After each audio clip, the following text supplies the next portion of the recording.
Men have a much higher self-deletion rate than women, and there certainly must be more than one reason for this. If you study Statistica's chart on these kind of rates, there's a link in the description. These rates among males by age and over time, you'll notice that the likelihood as a function of age peaks at late middle age, and then it falls back past a certain age, which certainly must have to do something with the difficulties of life, the responsibilities, and then perhaps in the older group, there's just a selection process that has gone by. It's just they've weathered these things already without doing that, but then maybe that's a little balanced off by terminal illnesses. But the probability is lower in youth, peaks in middle age, and then falls back down in old age. I think a contributing factor is the types of things that can happen to a man at that stage of life. The rates for females are, in absolute terms, a fraction of the males, but the same pattern appears relative to age. So there's something similar likely that's going on with everybody as we age. And I think it could be the feeling of invisibility that comes with age and how it affects men and women differently. One big difference between men and women is how visible they are to society. In fact, I think Collective Dismal just was talking about this. He was covering an article about a murder-suicide. In any case, I guess I can riff on that a bit. Every person's invisibility tends to go through a life cycle. We are highly visible as children. People are pouring attention into us in childhood. At some point, society pours less and less into males who are expected to maintain and build and defend the infrastructure of life and society. And women do work in these fields like maintenance and construction, but most of the positions are made up of men, occupied by men. The par value of a man is very small. He needs more than his form to be worthy of acknowledgement. Everything for which the man is valued is based on what he can build, do, provide, and ultimately how he performs. Women can be valued for these things in certain contexts, but its effect on their love life is not the same as it is on a man's. Men judge women on personality, agreeableness, attractiveness, femininity, other little things of compatibility that are maybe more subjective. And while men can see the differences in attractiveness between women, the range in absolute terms is not that tremendous. The attention of males is more evenly distributed across the female population than vice versa. And it's because the outcomes of men in the areas on which they are judged by women can vary more greatly.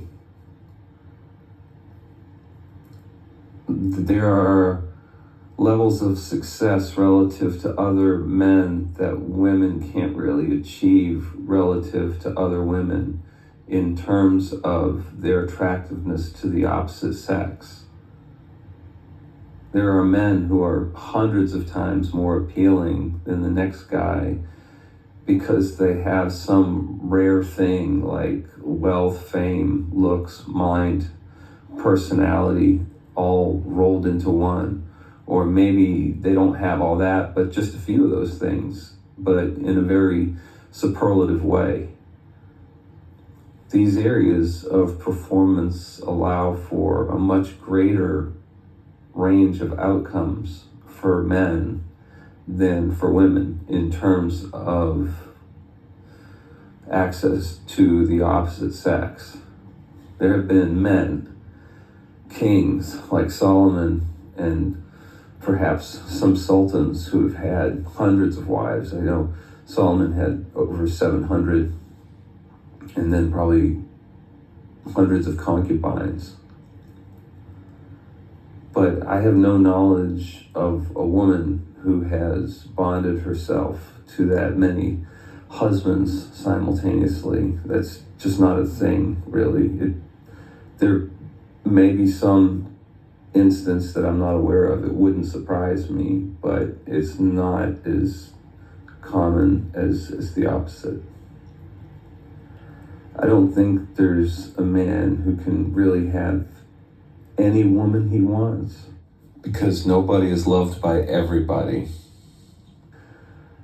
But there are things that can be added to a man beyond his physical characteristics that boost his attractiveness to women relative to his peers in a way that no woman can match. There are far more women who practically every man would find attractive, all else being equal, than there are men who would be desired by most women. Those men are rare, far less common than their female counterparts, who can get male attention without having done much self-cultivation. This is not to say that women are not adding value, but they are not rewarded in the same way as men because they already have what men have to develop, and that is attention from the opposite sex. A woman wants a man who can build a world around her. A man wants a woman who's attractive and interested and dedicated enough to commit to building a life. There are more potentially viable women in this regard because men value women more equally as prospective mates than vice versa. Whereas the huge differences in appeal between men makes it hard for a man to know that some better man might not come along and tickle her fancy. I keep hearing the statistic that the majority of divorces are initiated by women. When you divorce someone at your discretion, it's because you wanted something that was mutually exclusive to that marriage. You wanted something more or different. The internet has, I think, caused women to perceive that the supply of highly desirable men is greater than it actually is. In an earlier video, I had talked about an economic paper by an economist named Sherwin Rosen. It was back in the 1980s, and basically what it said was that when the product becomes infinitely reproducible, the differences in reward relative to talent become exponential. And one of the examples given was what's happened to music as recording and speakers have eliminated the need for like ubiquitous bands. But those who do perform music are much more highly rewarded. So the wage curve of that industry got shifted. Well, I think that principle would apply along a continuum, meaning you have this point of infinite reproducibility of the product, and that gives you this exponential curve. But if it was a product that was somewhere in between, that stage of reproducibility, maybe not infinitely reproducible, but the supply is perceived to be greatly expanded. Really, it's just the perception of it. So, and I think this principle applies to lots of other things. It can apply to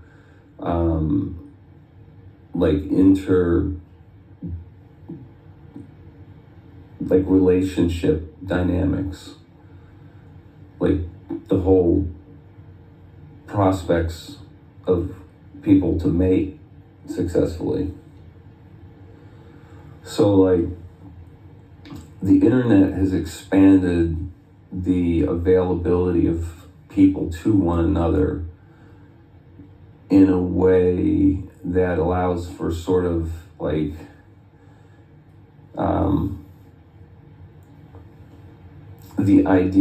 it supports the idea that one could like be discovered, I guess.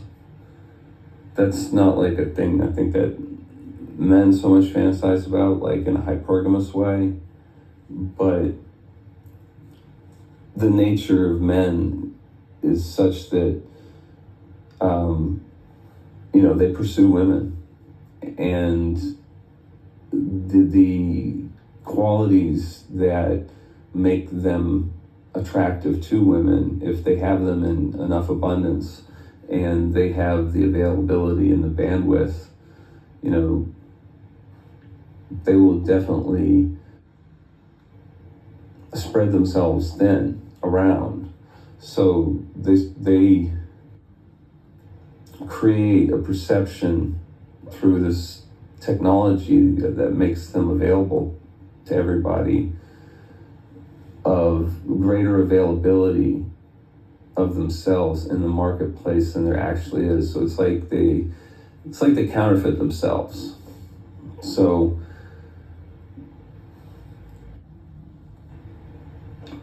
there's like a perception of more better males being available than there actually is.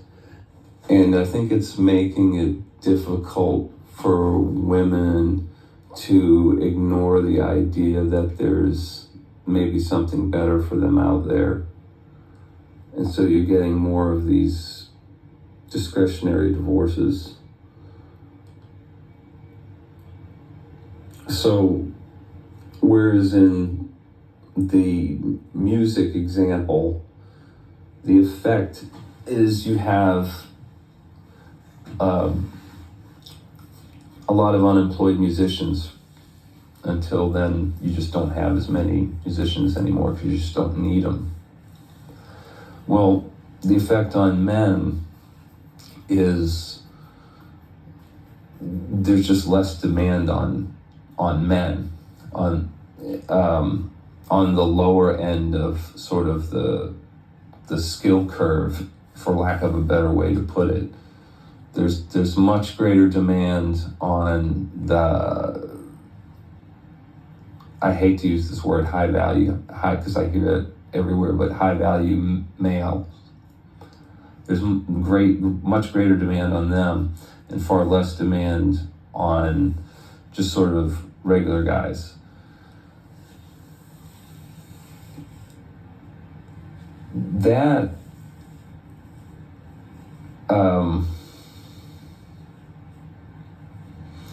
that reality it makes men more invisible than they already were. So there's this difference in visibility that I mentioned earlier between men and women.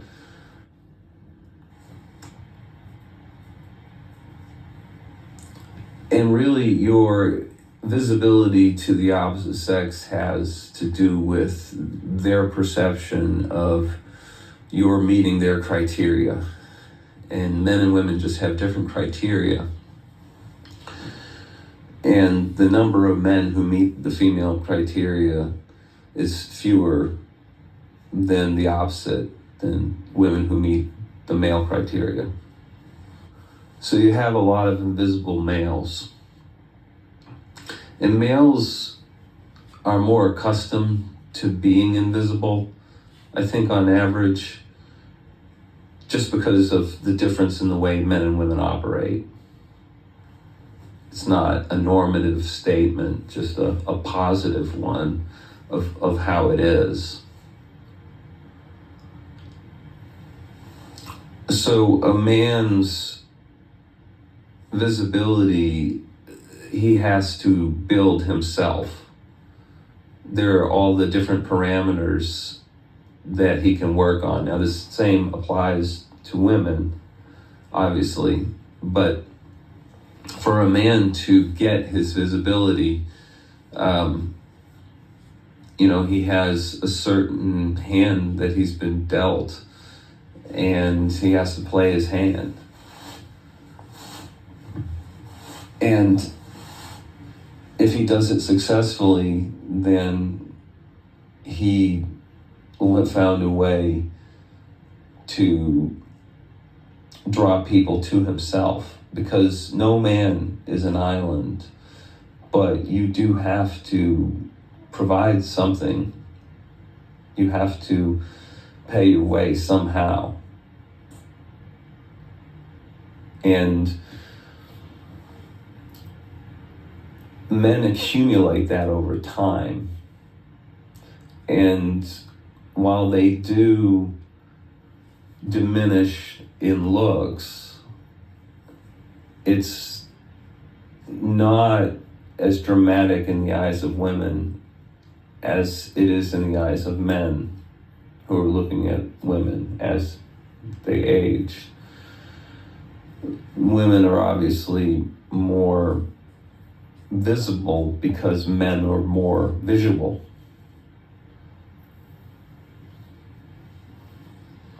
And women become more invisible as they age relative to where they were previously. There's just a far greater drop off. And so that is a change that has to be acclimated to. Some people don't really think about invisibility until it happens to them. I have heard a complaint from a woman who used to get a lot of favors, just things done for her, people just proactively being nice to her and all that kind of stuff.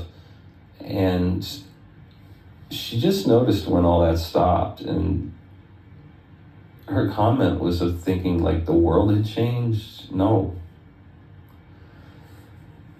I once was involved with a woman who was quite aware of that, and she said it like this. She said, I knew people weren't letting me in places and giving me stuff for free and drinks because they were just nice people and giving things away.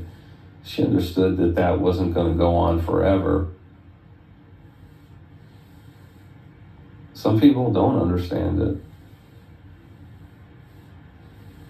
And it's not just a thing that happens to women, it can happen to all of us. It's just in different ways.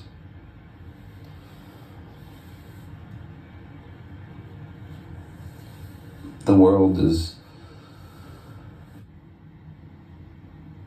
just a place where you have to keep yourself going.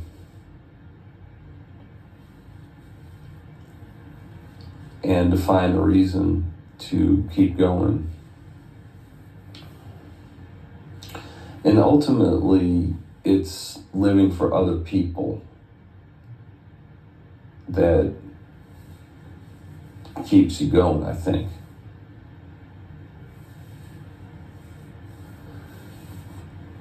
If you start to accumulate anything,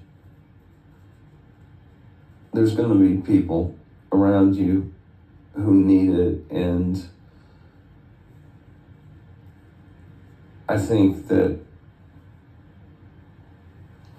it's like investing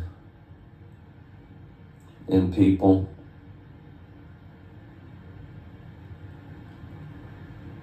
Whatever you have that like is excess, you may have occasion to use it to help somebody, and that's ultimately where it's all going to go, because you spend so much and you accumulate so much, and whatever's left over is going to go to somebody else anyway. So you just kind of dipping into it. You can't take it with you. There is a spiritual practice to be found in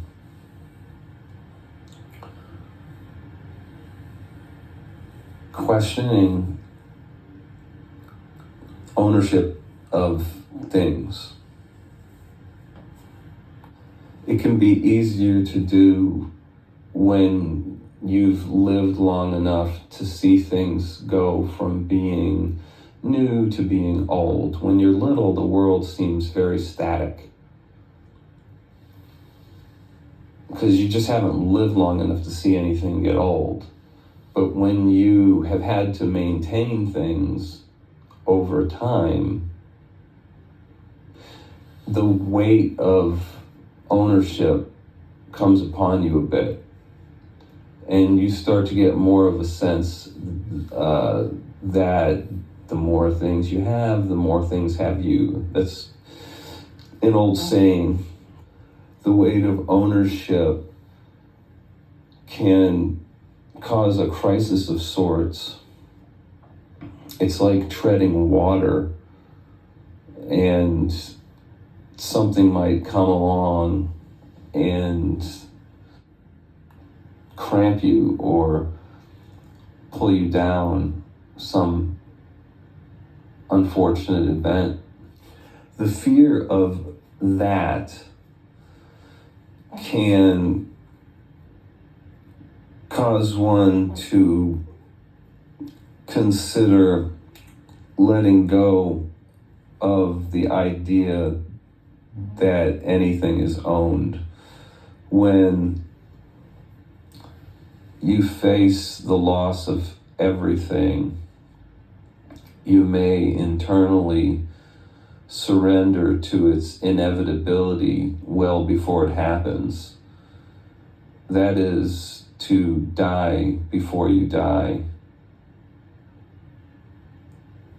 And then that death makes you realize that there was a parasite of sorts that was consuming your energy and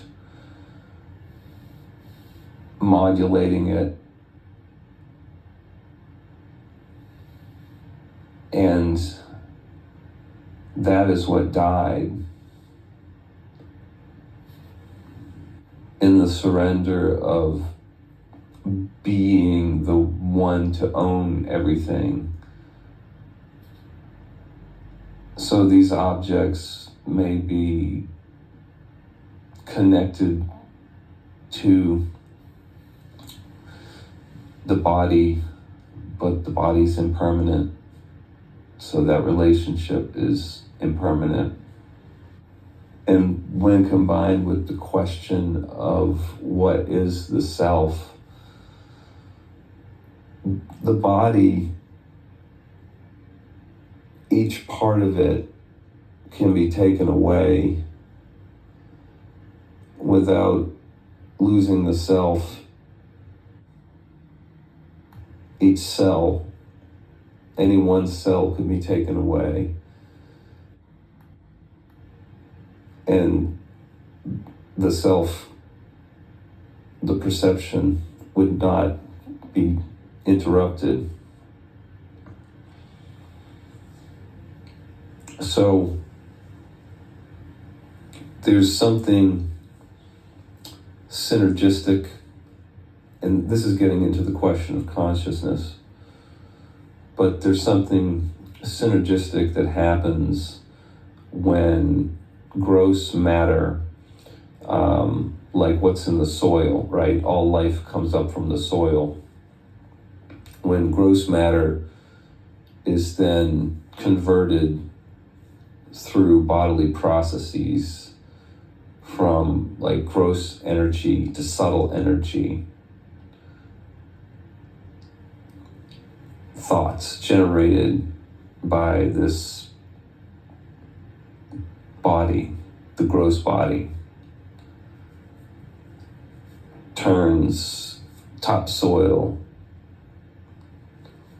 essentially, so plants, and then through the food chain, that energy, it moves from the soil to the plants to the animals to us, and then we project subtle forms, thought forms. Those thought forms get the energy that follows our attention. It's when those thought forms are taken to be a self relating to a body that is also taken to be a self that suffering begins. The kind of suffering that is beyond physical pain. It's subsequent to the advent of the I. The I is the root of that which is offended in the ignorance of body identification.